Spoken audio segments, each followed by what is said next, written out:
All right, in this video, we're going to talk about how to graph a rational function. The first thing that we have to do, though, is to determine the 8 things that will help us graph that rational function. So I'm going to take this r of x and I'm going to factor out the numerator and denominator. It's going to help me figure out what, if there's going to be a whole or not.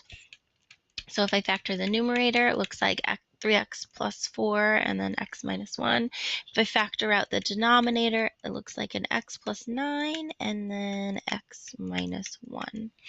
So before I do any canceling out of any factors that are in common, I have to make sure I determine what my domain is. So step number 1 is the domain. For me to find that, I will set my denominator equal to 0. Those are the values x cannot be. So x cannot be negative 9 and x cannot be positive 1. Step number 2 now is if I can reduce it, I will reduce it here.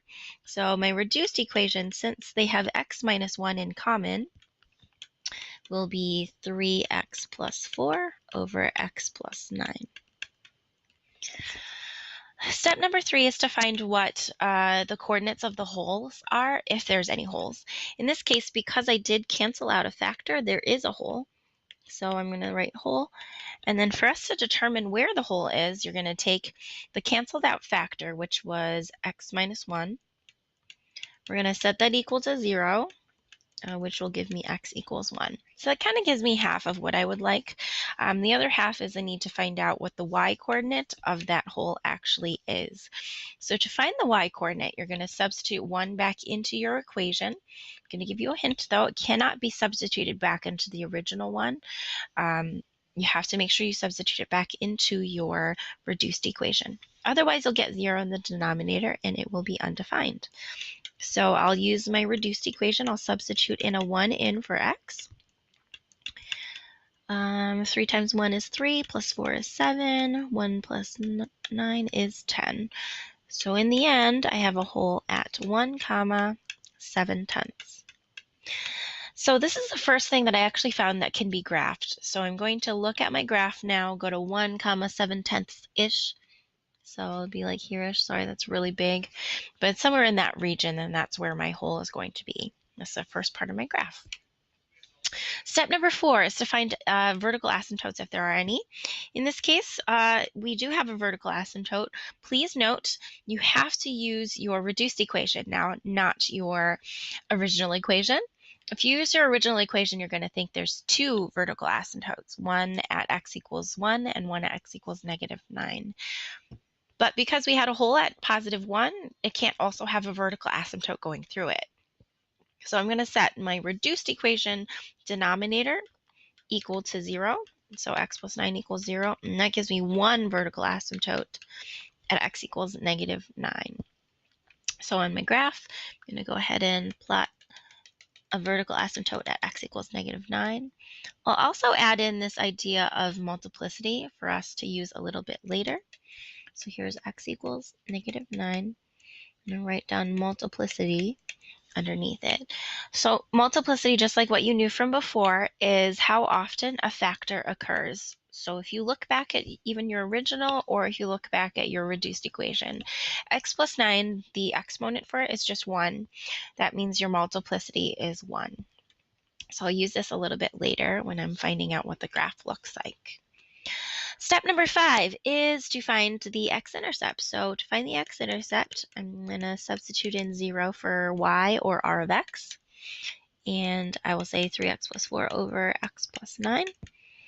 You'll notice since the first step you're going to take is to multiply both sides by x plus 9 to get rid of the x in the denominator, that x plus 9 times 0 ends up just being 0. Equals 3x plus 4. So the shortcut is just to set your numerator equal to 0, and you kind of see that through this example. So x ends up being negative 4/3, so my x-intercept is at negative 4/3 comma 0. So that's another thing I can plot. So I'm going to go back to my graph. Negative 4/3-ish comma 0. Again, my dot is really big, but it's kind of a nice sketch. Step number 6 is to find the y-intercept. So to find your y-intercept, you have to substitute in 0 for x. So your y-intercept is going to be 3 times 0 plus 4 over 0 plus 9. Notice I'm using the reduced equation. 3 times 0 is 0, plus 4 is 4, 0 plus 9 is 9. So it looks like my y-intercept is at 0, 4 ninths. So I'll plot that point on my graph as well. And you can kind of see these are coming together nicely. These points that I have so far, it has this shape that you can see when you're connecting them, and that's actually going to be good. My last step, excuse me, my second to last step, I have to figure out if there's a horizontal or an oblique asymptote. So to determine that, I have to use the degree of the denominator and the degree of the numerator. I will use my reduced equation again. If you look at my reduced equation up here, not there, my degree of my numerator is 1, and the degree of the denominator is also 1. So I'll write down 1 and 1. They happen to be the same. So when you have the degree of the numerator and denominator the same, you have a horizontal asymptote. And it's at y equals a certain number. You're going to use the leading coefficient of your numerator divided by the leading coefficient of your denominator. So if you go back to your original, leading coefficient of the numerator, 3, leading coefficient of the denominator, 1. So it looks like we're going to have a horizontal asymptote at 3 over 1, aka y equals 3.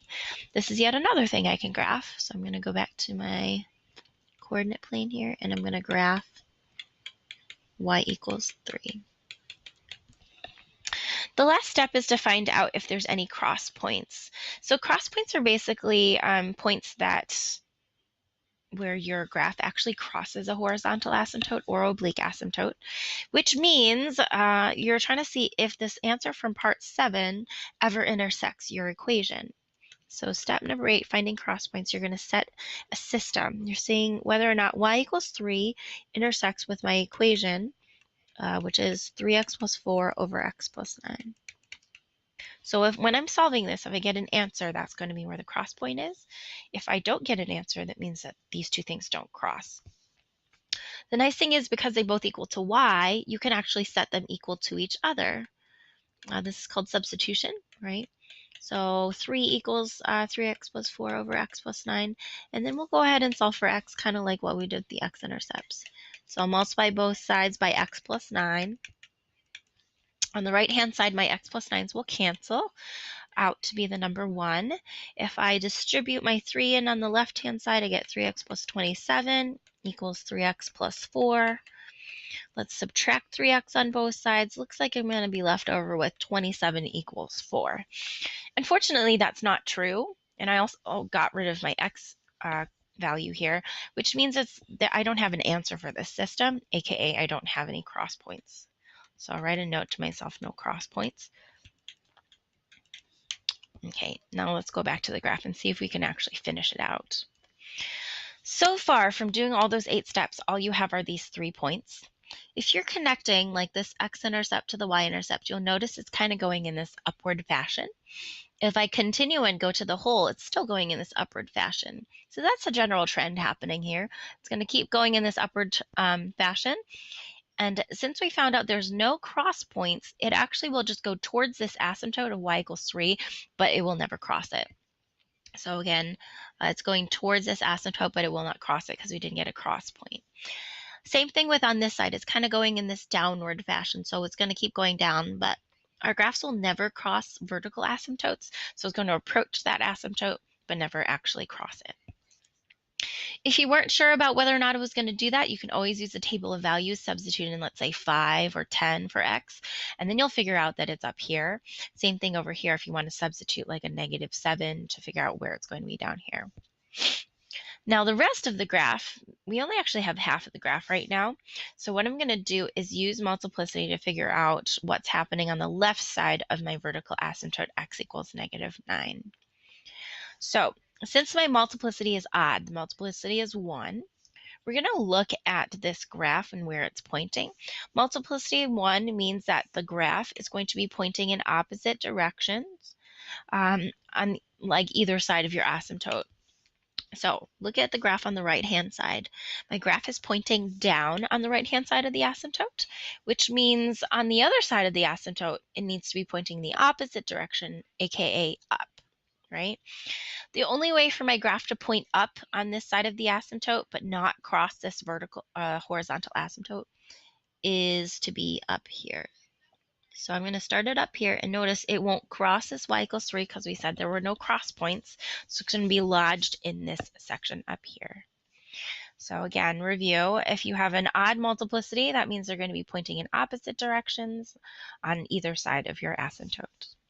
And this happens to be the graph that you end up with when you're looking at that rational